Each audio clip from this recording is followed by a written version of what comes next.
Straight ahead on Law&Crime Daily. A huge victory for Britney Spears. Jamie Spears is no longer a conservator. After 13 years under his reign, Spears' father suspended from her conservatorship. And Dog is on the hunt. The search now is really on. Reality star Dog the Bounty Hunter says he's hot on the trail for fugitive Brian Laundrie. As the FBI returns to his parents' home, we'll explain. And later, family ties put to the test. Were you aware you had a .22 caliber rifle? I was aware my father had given him one at some point. The defendant's brother takes the stand in the Mennonite murder trial. Law&Crime Daily covering court cases from coast to coast.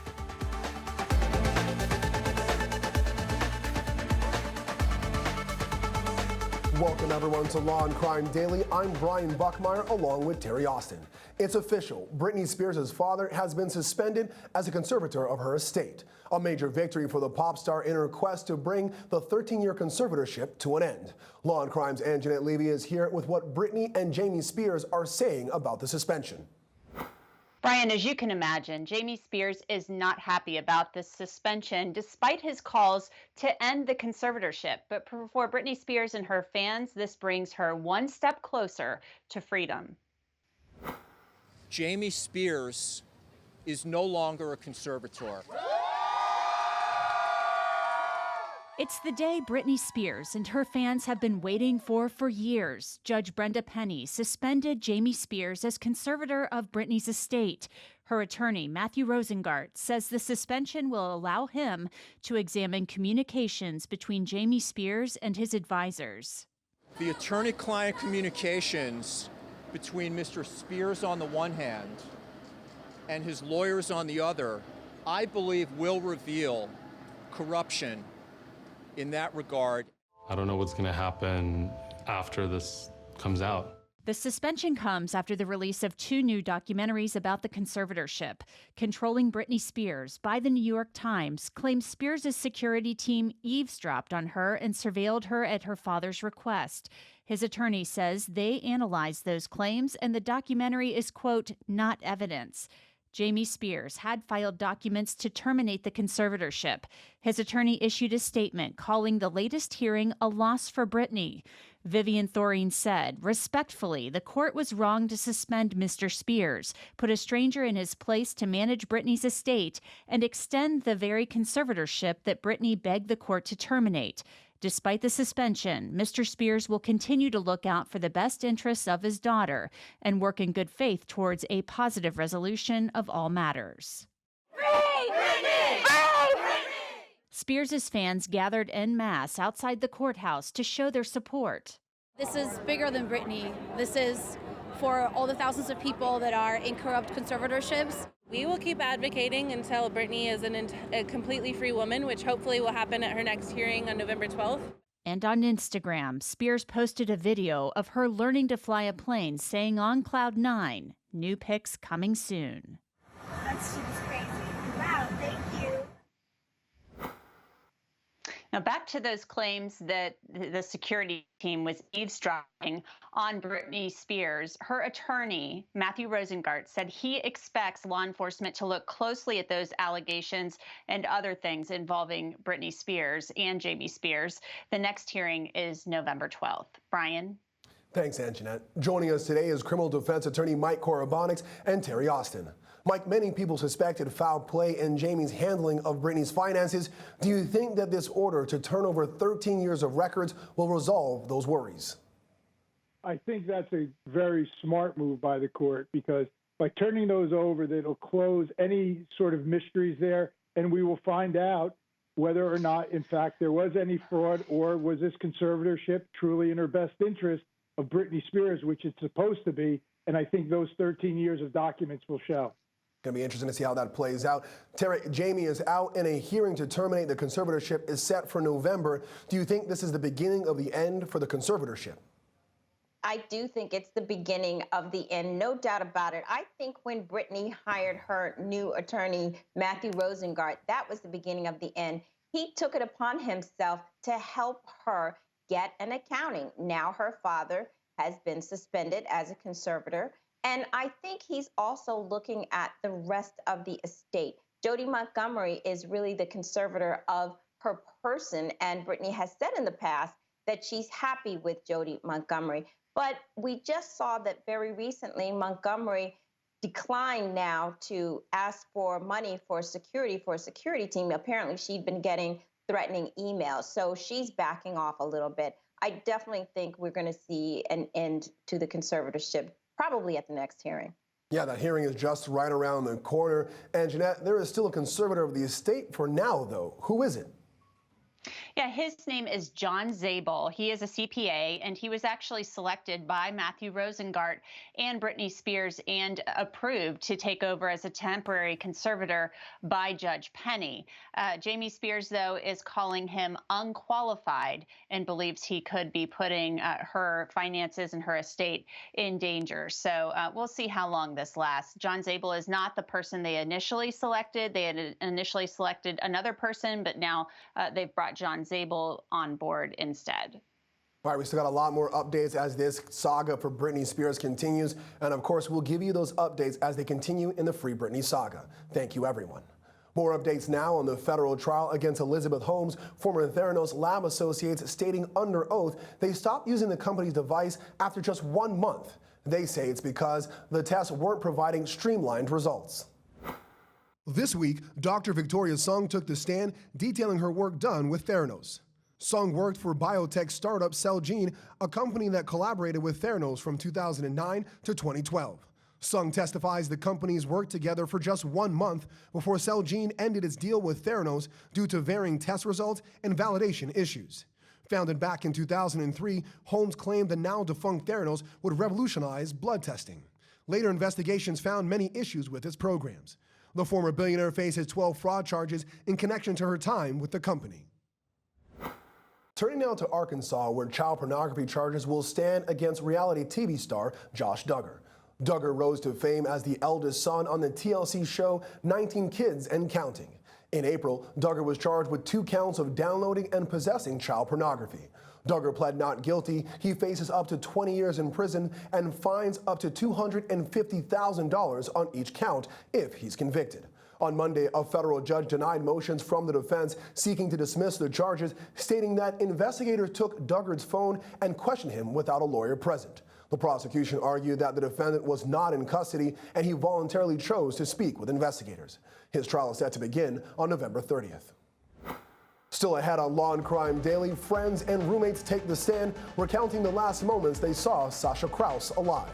But first, Dog the Bounty Hunter is on the hunt for wanted fugitive Brian Laundrie. All that and more after the break.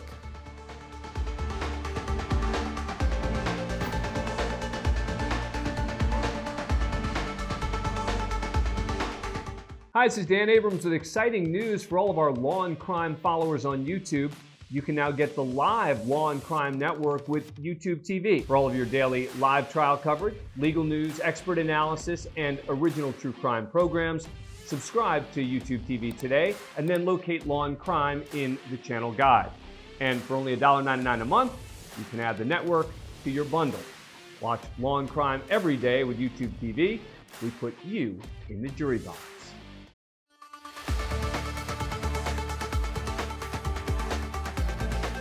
Welcome back to Law and Crime Daily. Federal canines and bounty hunters alike, dogs are sniffing out the trail of Brian Laundrie.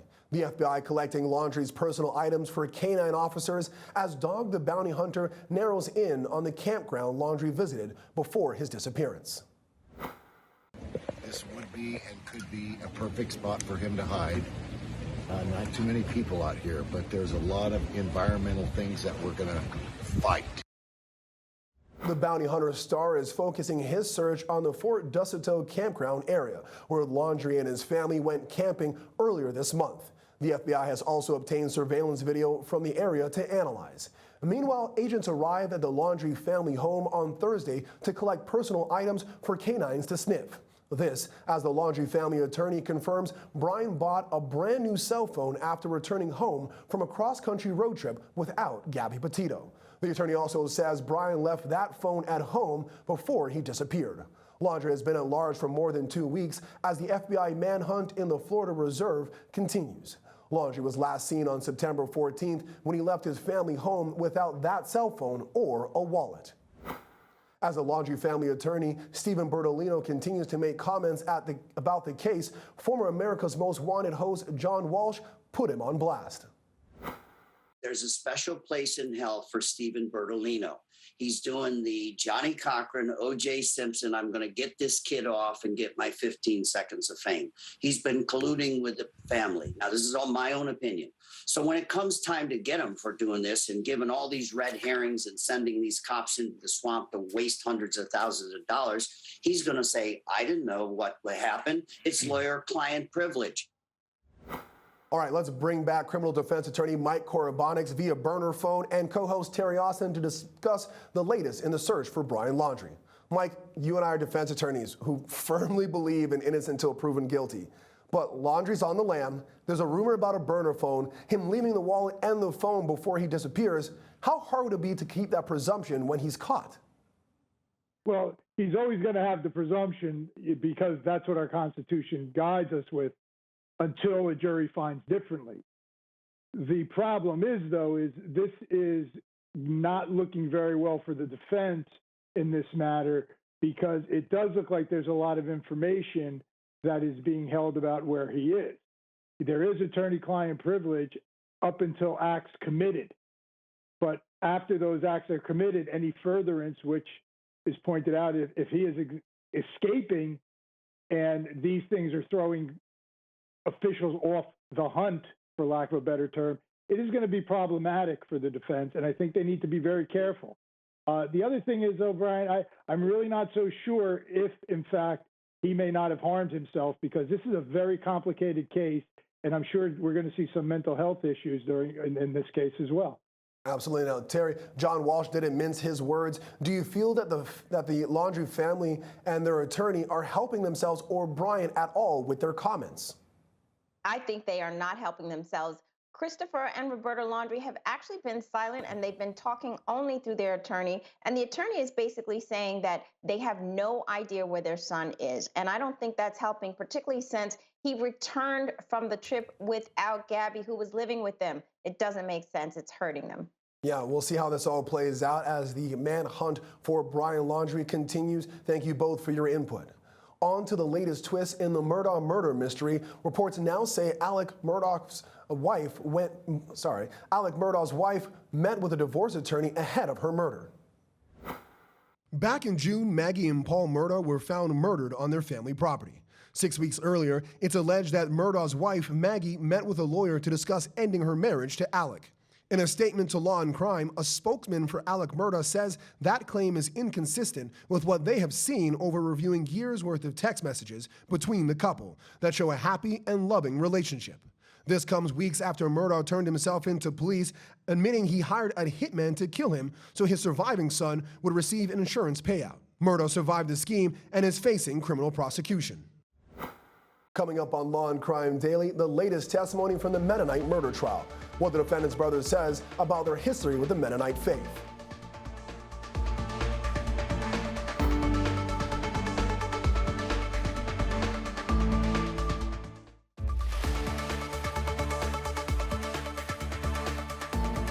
Welcome back. Testimony is heating up in Arizona as Mennonite witnesses take the stand in the trial against a United States airman.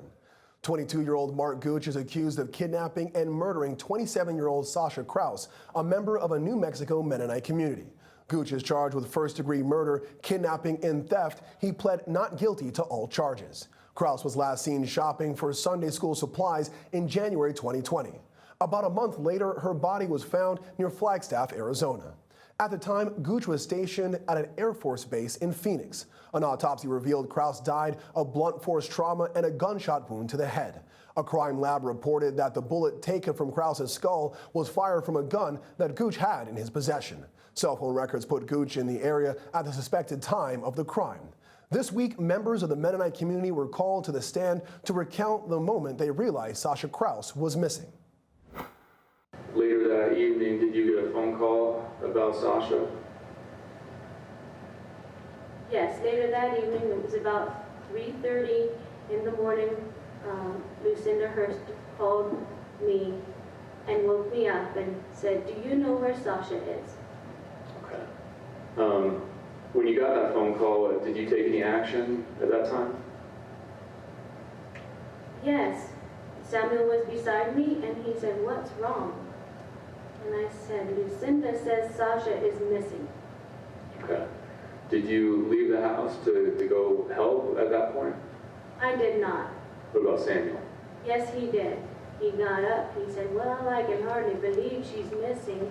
There has to be an answer." So he got up and got dressed and left right away. Other friends of Krause described her character saying she was hardworking and sweet.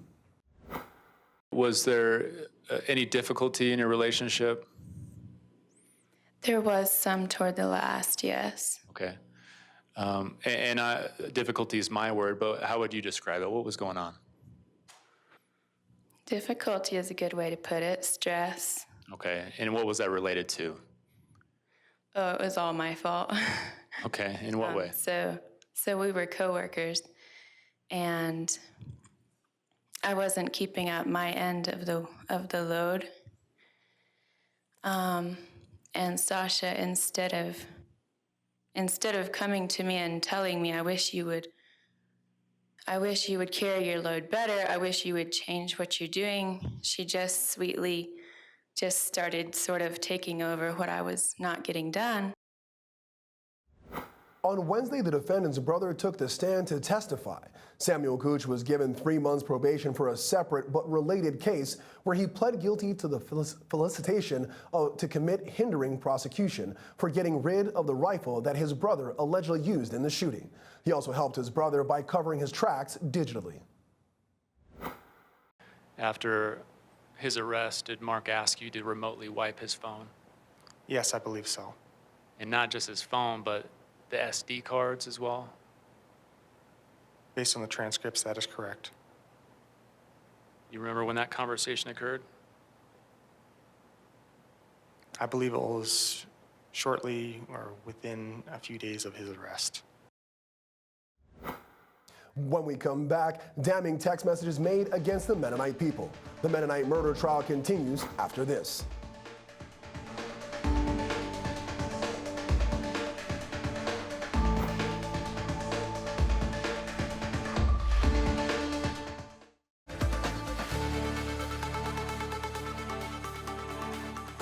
Welcome back. We continue with testimony in Arizona, where the brother of defendant Mark Gooch takes the stand. The prosecution says Gooch and his brothers have expressed animosity towards the Mennonite community.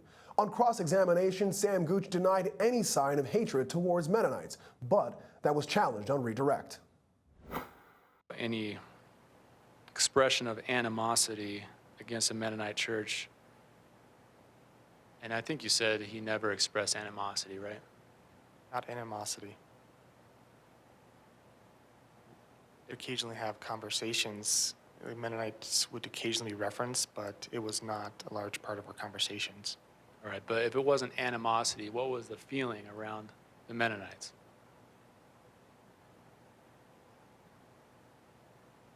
I'm not quite sure what I can say what Mark's feelings would have been. All I know is Mennonites have been discussed in our conversations. All right, I guess what I'm getting at is, if it wasn't something negative, then why would you tell the police he had a grudge against the Mennonite community? The prosecution says this animosity was showcased through text messages between the three brothers. The texts show one of the brothers, a police officer, pulled over a Mennonite man to give him a ticket. Texts detailing this incident were read to jurors on Wednesday.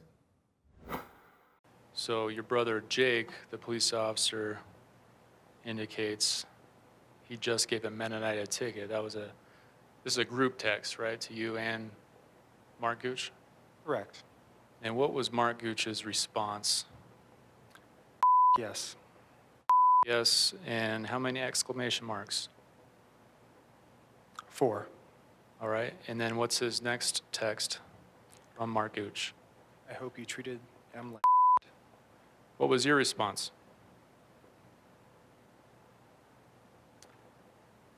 Haha, hell yeah.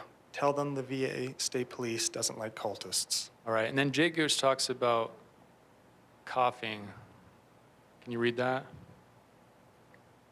I coughed on him so he would spread corona to the wedding they were going to, LOL. All right, Mike, maybe it's just me and I'm drawing parallels between the McMichaels in Aubrey and Gooch and this case here. And we've been discussing hate crime charges. Do these text messages make it clear or confusing that there are no such hate crime charges in this case? Not only do they make it clear, Brian, in my opinion, if I'm a juror and watching how his brother denied on cross any ill feelings or tried to minimize it, when he was confronted on redirect, which I thought was brilliant by the prosecutor, it showed that that was clearly one of the motivating factors here. And it really has me puzzled as to why they didn't enhance the penalties and charge him with a hate crime in this matter. I don't know. I don't have the file, but that brief excerpt really strengthens their case. Yeah, I know they're hard to prosecute, but all the facts seem to be there. Terry, do these text messages drive home the motive that the prosecution is arguing Kraus was murdered, or did the defense negate that in any way? Oh, I don't think the defense negated it in any way, shape, or form. And I agree with Mike. This prosecutor is excellent. He has a cool, calm manner, and he is questioning Samuel about these text messages, and they do indicate that there is quote unquote animosity against the Mennonite church. And it also indicates the fact that he was quote unquote surveilling the church. So I think, yes, for the prosecution, they've done a great job so far. All right, thank you for joining us here on Law and Crime Daily. We'll see you next time as we discuss justice in America.